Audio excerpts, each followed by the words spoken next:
नमस्कार, myself Kamal Kishore Bhatt and welcome to Kamal education point.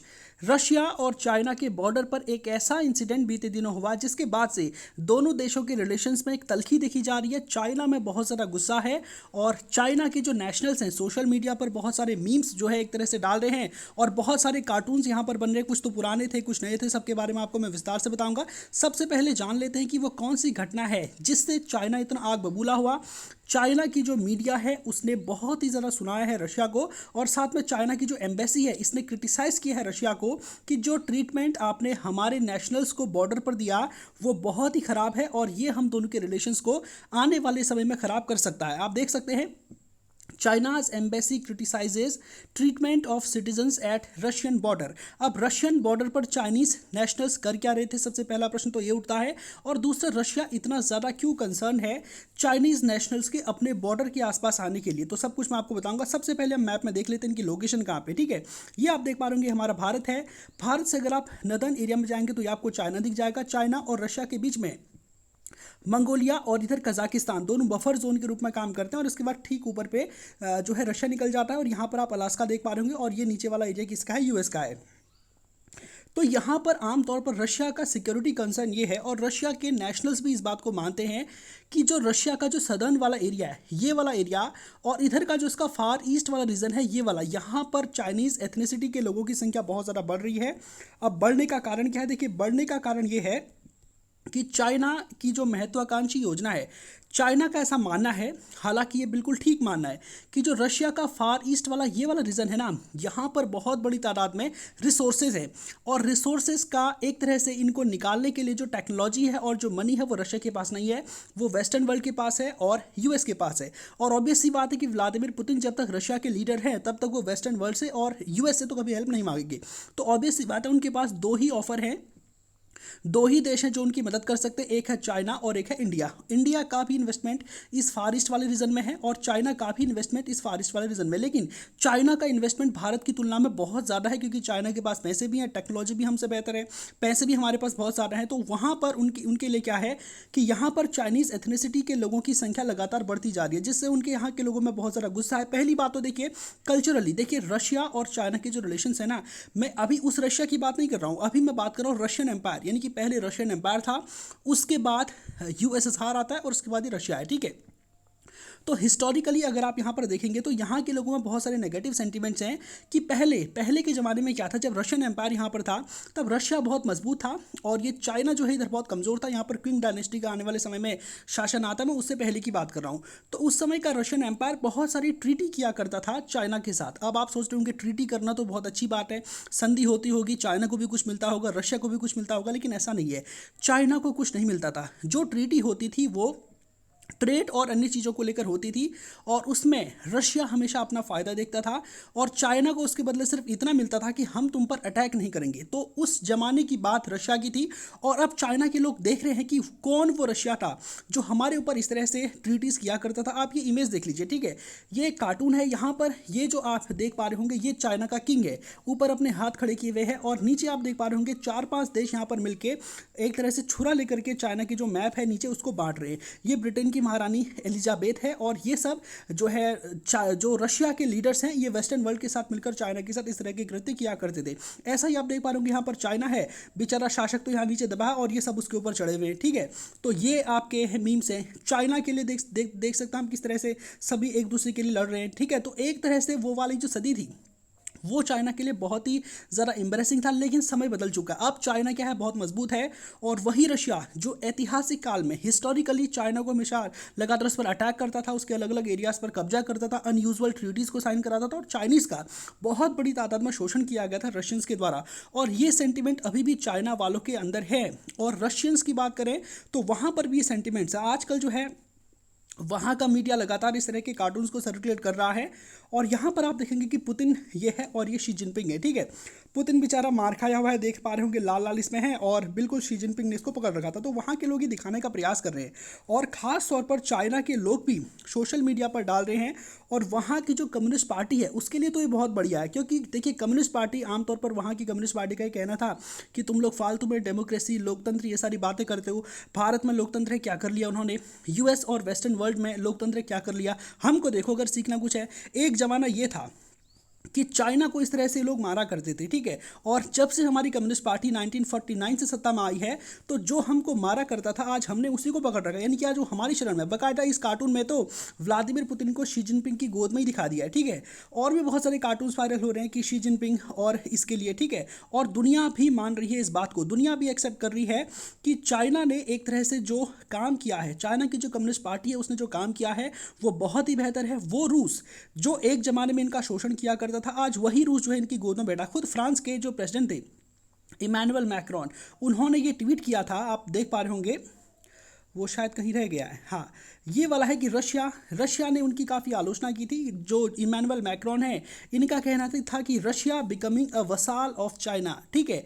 तो Russia Ukraine war के बाद अब ये स्टेटमेंट आना बहुत बड़ी बात, और पूरी दुनिया मानती है कि रशिया में अब कोई दम नहीं रह गया, वो रशियन एम्पायर गया, यूएसएसआर भी गया। अब का जो रशिया है, आप देखेंगे कि ये सिर्फ चाइना का एक तरह से सैटेलाइट कंट्री आने वाले समय में रहेगा। हालांकि व्लादिमीर पुतिन के लीडर बनने के बाद हो सकता है कि जो रशिया है वो वेस्टर्न वर्ल्ड के साथ दोस्ती करने का प्रयास करे, या फिर यूएस के साथ जो है अलाई होने का प्रयास करे। लेकिन आजकल जो है रशिया और चाइना एक तरह से दोनों एक दूसरे के करीब हैं, लेकिन अंदर खाने सब कुछ ठीक नहीं है। अब मैं आपको बताता हूँ हालिया इंसिडेंट आखिर है क्या, जिसकी वजह से चाइनीज नेशनल्स में इतना गुस्सा है, और वो इतिहास को याद कर रहे हैं कि हिस्ट्री में भी इन लोगों ने हमारे साथ ऐसा ही किया था, और अभी भी ये हमारे साथ ऐसा ही करते हैं, और रशियंस में भी इस तरह से गुस्सा है। तो यहाँ पर एक्चुअल में हुआ ये है कि ये जो चाइनीज नेशनल्स हैं, ये क्या कर रहे हैं, चाइना बहुत बड़ी तादाद में इन्वेस्टमेंट कर रहा है इस रीजन में। अब इस रीजन में इन्वेस्टमेंट करने का कारण क्या है कि यहाँ पर क्या है, रिसोर्सेज है, और रशिया की इकोनॉमी केवल $2 ट्रिलियन की रह गई, और $2 ट्रिलियन की इकोनॉमी में वो इस एरिया का क्या कर लेगा। अब आप सोच रहे होंगे कि यूएसएसआर तो उस जमाने में था, उसके पास तो बहुत पैसे थे, फिर उसने इस एरिया में इंफ्रास्ट्रक्चर का डेवलपमेंट क्यों नहीं किया। देखिए रशिया की जो मेजर इकोनॉमिक सेंटर्स हैं वो सारे के सारे इसके इस वेस्टर्न एरिया में ही है, ठीक है। यहाँ पर क्यों नहीं बनाए, क्योंकि देखिए यहाँ पर अगर आप देखेंगे, थोड़ा सा मैं इसको इरेज कर देता हूँ, यहाँ पर अगर आप देखेंगे तो ये जो समुद्र का एक्सेस आप यहाँ पर देख पा रहे होंगे ना, ये किसी काम का नहीं था रूस के लिए। क्यों? क्योंकि ये तो आर्कटिक के अंदर आता था, आर्कटिक से थोड़ा सा नीचे था, ठीक है। यहाँ पर क्या था, बहुत ही ज़्यादा ठंड पड़ती थी, और ये जो इलाका है पूरा का पूरा फार ईस्ट का, ये बर्फ से ढका रहता था। साथ में यहाँ का जो समुद्र है ना, वो भी बर्फ से ढका रहता था, यानी कि अगर यहाँ पर कोई पोर्ट बना जाए, कुछ एक्सपोर्ट करने का प्रयास करें, तो रशिया के लिए इसके चांसेस 0% थे। हाँ, नीचे जो व्लादिवोस्टोक वाला एरिया है, यहाँ पर पोर्ट था, अभी भी है, वहाँ से रशिया जो है एक्सपोर्ट करता है चीज़ों को, लेकिन ये भी जो है सर्दियों में बंद हो जाता था, गर्मियों में ही केवल ये था। कभी कभार तो गर्मियों में भी यहाँ पर इतनी बर्फ़ रहती है कि यहाँ के माध्यम से ट्रेड करना पॉसिबल नहीं था। लेकिन अब स्थितियाँ बदल रही हैं।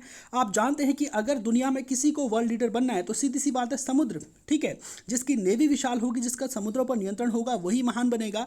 तो चाइना का लगातार प्रयास ये है कि मैं यहाँ पर क्या करूँ, अपने यानी कि चाइनीज़ एथनिसिटी के लोगों को बचाऊँ। इसके लिए क्या करना पड़ेगा, इस एरिया में इन्वेस्टमेंट करना पड़ेगा। जब चाइना की कंपनीज यहाँ पर जाएंगी तो ऑब्वियस सी बात है वहाँ पर चाइना के नेशनल्स भी जाएंगे जॉब करने के लिए। तो यहाँ पर ऐसा हो गया है कि रशिया का जो सदर्न बॉर्डर है, ठीक है, यहाँ पर, और जो फार ईस्ट वाला रीजन है, यहाँ पर चाइनीज़ एथनिसिटी के लोगों की संख्या इतनी ज़्यादा बढ़ गई है कि वहाँ के लोग परेशान हो गए। कई बार तो ऐसी स्थितियाँ देखने को मिली हैं कि चाइना के जो लोग वहाँ पर रह रहे हैं, उन्होंने वहाँ पर नागरिकता भी ले ली है, बहुत लंबे समय से रह रहे हैं, और वो जो रशियंस महिलाएं हैं उनके साथ विवाह कर रहे हैं, और एक तरह से वहाँ पर घुलने मिलने का प्रयास कर रहे हैं। इससे रशिया इसलिए प्रॉब्लम है क्योंकि कभी फ्यूचर में ऑब्वियस सी बात है, जो होना है वो तो होना ही है, ठीक है।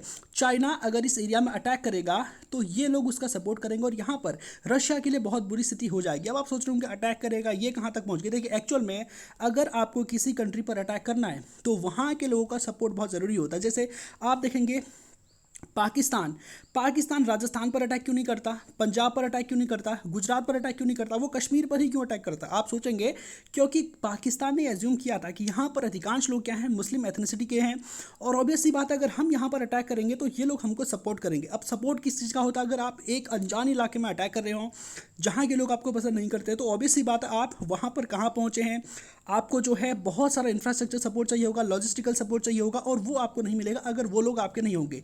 तो इसलिए जो है चाइनीज़ एथनिसिटी के लोगों का यहाँ पर बहुत बड़ी तादाद में आना रशियन सोचते हैं, और वहाँ के नेता भी बाकायदा इस बात को मानते हैं कि बहुत बड़ी तादाद में हमारा जो सदर्न बॉर्डर है जो कजाकिस्तान और मंगोलिया के साथ लगता है, यहाँ पर चाइनीज़ नेशनल्स का होना हमारी सिक्योरिटी के लिए थ्रेट है। तो यहाँ से हालिया इंसिडेंट ये हुआ था कि चाइना से बहुत बड़ी तादाद में मैं नहीं कहूँगा, कुछ व्लॉगर थे और कुछ जैसे यूट्यूब नहीं वहाँ पर तो टिकटॉक चलता है, तो कुछ व्लॉग बनाने वाले जो लोग थे वो यहाँ से कजाकिस्तान गए थे। इनका प्लान था कि हम लोग कजाकिस्तान में जाएंगे, वहाँ घूमेंगे, व्लॉग बनाएंगे, अपने चैनल पर अपलोड करेंगे, फिर हम जो है रशियन बॉर्डर से होते हुए रशिया में एंटर करेंगे, वहाँ पर भी होगा। हालांकि ये जो व्लॉगर थे बिल्कुल कानूनी तरीके से जा रहे थे, गैर कानूनी तरीके से नहीं जा रहे थे, और इनको जो रशियन ट्रूप्स यहाँ पर बॉर्डर पर थे, इन लोगों ने इनके साथ बताया जाता है कि बहुत ज़्यादा मारपीट भी की थी। इनके जो वो थे जो वीज़ा पासपोर्ट जो कुछ भी होता सब फाड़ के फेंक दिया और इनको बॉर्डर से भगा दिया। तो भगाने का कारण तो मैं आपको बता चुका कि रशिया में बहुत सारे सिक्योरिटी थ्रेट है कि ये जो चाइनीज़ है हमारे बॉर्डर पर बस रहे हैं, ये बहुत खतरनाक हो सकता है।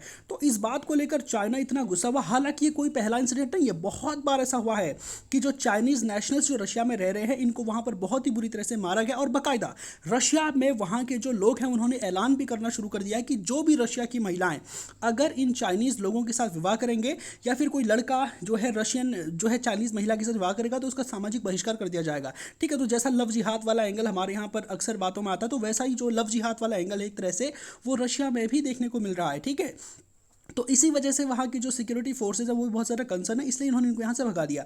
तो ये बात चाइना को इतनी नागवार गुजरी कि उन्होंने चाइना की जो एम्बेसी है इसने बहुत ज़्यादा क्रिटिसाइज़ किया रशिया को। अब आप सोचोगे हाँ क्रिटिसाइज़ ही कर लिया तो क्या बड़ी बात होगी, लेकिन जिस शब्दों का उन्होंने यूज़ किया वो बहुत ही खतरनाक है, और वहाँ पर चाइना में बहुत ज़्यादा गुस्सा है रशियंस के द्वारा चाइनीज़ नेशनल्स के साथ इस तरह का बिहेवियर करने का, और चाइना की एम्बेसी ने इसको ब्रूटल रशिया का कृत्य कहा है और इसके लिए बाकायदा रशिया से माफ़ी मांगने के लिए भी कहा है। ठीक है, उम्मीद करता हूं कि जो बात मैंने आपको बताई आप इसको ठीक से समझ पाए होंगे। देखिए रशिया और चाइना यहाँ पर आप देख पा रहे होंगे, इनको अभी आप रशिया यूक्रेन वॉर में देख पा रहे होंगे, चाइना के प्रेसिडेंट शी जिनपिंग कहते हैं हाँ पुतिन हम तुम्हारे साथ हैं, लेकिन देखिए हर मुद्दे पर ये साथ में नहीं है। चाइना ने कभी भी ओपनली फुल सपोर्ट नहीं दिया पुतिन को। ठीक है, ये दोनों एक दूसरे के करीब क्यों आए, क्योंकि वेस्टर्न वर्ल्ड ने और यूएस ने मिलकर इन दोनों का घेराव करने का प्रयास किया। इसी का नतीजा है कि रशिया चाइना आपको नज़दीक दिख रहे हैं, लेकिन ये बहुत दूर है।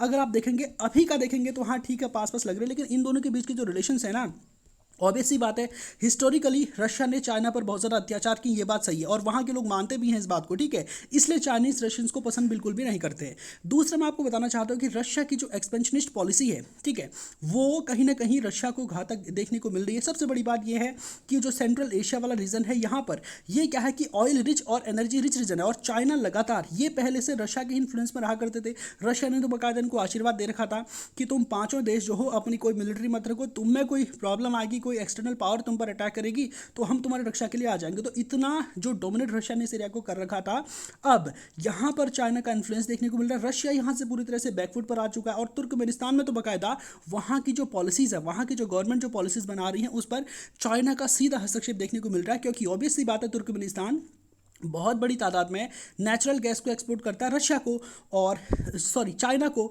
और ऑब्वियसली बात है कोई अपने ग्राहक को थोड़ा नाराज़ करेगा। तो चाइना से अगर तुर्कमेनिस्तान को फ़ायदा हो रहा है तो फिर रशिया को तो साइडलाइन करेगा ही। दूसरा रशिया के लिए सिक्योरिटी कंसर्न है कि जो आर्कटिक है ऊपर पे, ठीक है, यहाँ पर लगातार जो चाइना है अपना प्रेजेंस बनाने का प्रयास कर रहा है। हाल ही में इसने अपने कुछ जो शोध करने के लिए, रिसर्च करने के लिए अपने कुछ साइंटिस्टों का एक दल अपने एक शिप के माध्यम से वहाँ पर भेजा था, जिसको रशिया ने ब्लॉक कर दिया था और वापस भगा दिया था। उस समय भी इन दोनों के रिलेशंस में बहुत खराब हुआ, क्योंकि चाइना का ये मानना है कि देखो साहब आर्कटिक में हम नहीं है, वो तो ज्योग्राफिकली नहीं है, इस वजह से नहीं है। अदरवाइज जैसे अमेरिका ने आपसे ज़मीन खरीदी अलास्का और वो आर्कटिक नेशन बन गया, तो ऐसे ही जो है हम भी यहाँ पर इतने सारे देश हैं, ग्रीनलैंड है, कनाडा है, इनसे ज़मीन परचेज कर लेंगे, एक दो टापू खरीद लेंगे और फिर हम भी आर्कटिक के हो जाएंगे। लेकिन रशिया बहुत ज़्यादा कंसर्न है, क्योंकि आने वाले समय में आर्कटिक की बर्फ़ पिघलेगी। यहाँ पर बहुत बड़ी तादाद में रिसोर्सेज है। रशिया आपको इतना बड़ा दिख रहा है, लेकिन इस पूरे इलाके में बर्फ़ है, ठीक है, इसके रहने वाले जो लायक जो आबादी है और जो रहने लायक किसान है वो बहुत कम है। और रशिया चाहता है कि जो मेरा इतना बड़ा एरिया जिसका मुझको फ़ायदा नहीं मिल रहा, इससे मुझे कितना ज़्यादा एक्सक्लूसिव इकोनॉमिक जोन इस आर्कटिक ओशन पर प्राप्त होगा और जिस पर चाइना आने का प्रयास कर रहा है। तो ये बहुत सारे मुद्दे हैं जिसको लेकर रशिया और चाइना आने वाले समय में भिड़ेंगे, और आप देखेंगे, डेफिनेटली देखेंगे रशिया यूक्रेन वॉर के खत्म होने के बाद। और ऑब्वियसली बात है पुतिन की भी सत्ता अब ज़्यादा समय तक रशिया में नहीं रहने वाली, क्योंकि वहाँ के लोग पुतिन के शासन से बोर हो चुके हैं, उनकी नीतियों से भी बोर हो चुके हैं।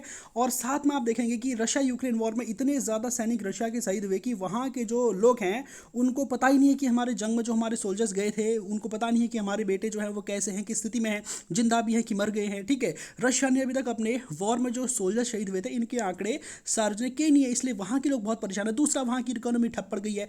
रशिया में एक बहुत बड़ा वैक्यूम क्रिएट हो गया। ठीक है, वैक्यूम का मतलब आप जानते होंगे, जितनी भी वेस्टर्न कंपनीज थी और अमेरिकन कंपनीज रशिया में काम कर रही थी, जैसे ही रशिया ने यूक्रेन पर अटैक किया, इन लोगों ने अपना बोरिया बिस्तरा समेट करके चल दिया, जिससे क्या हुआ, इन कंपनियों में बहुत बड़ी तादाद में रशियन जो नेशनल्स थे वो नौकरी करते थे, जॉब करते थे, उनको पैसे मिलते थे, तो वो सीधे बेरोजगार हो गए। और वहाँ पर जो मिडिल क्लास है लगभग वो कोलैप्स करने की कगार पर है। वहाँ पर बहुत बड़ी तादाद में लोग गरीबी रेखा से नीचे जा चुके हैं। जो मिडिल क्लास थे वो गरीबी रेखा में आ गए हैं, और जो गरीबी रेखा वाले थे वो तो और भी नीचे जाने वाले हैं। तो यहाँ की इकोनॉमी में एक वैक्यूम हो गया। यहाँ के जो सुपर मार्केट हैं, मॉल हैं, वो भी घाटे में चल रहे हैं, क्योंकि किराया तो उनको देना है। ठीक है, और प्रोडक्शन देश में कुछ हो नहीं रहा है, और प्रोडक्शन अगर जो हो भी रहा है तो लोग खरीदने नहीं आ रहे, और जो खरीदने के योग्य हैं, जिनके पास पैसे हैं, तो वो जो खरीदना चाहते हैं वो सामान उनके देश में मैन्युफैक्चर हो ही नहीं रहा और उनको मिल ही नहीं रहा है। तो यहाँ के सुपरमार्केट मॉल सब खाली हैं। ठीक है, और चाइना का ये टारगेट है कि यहाँ पर जो वैक्यूम दिख रहा है इसको मैं भरूँ। हमारी जो कंपनीज हैं वो रशिया में जाएंगी और वहाँ पर इन्वेस्टमेंट करेंगी। इससे क्या होगा, रशिया पूरी तरह से वसाल बन जाएगा चाइना का। कैसे?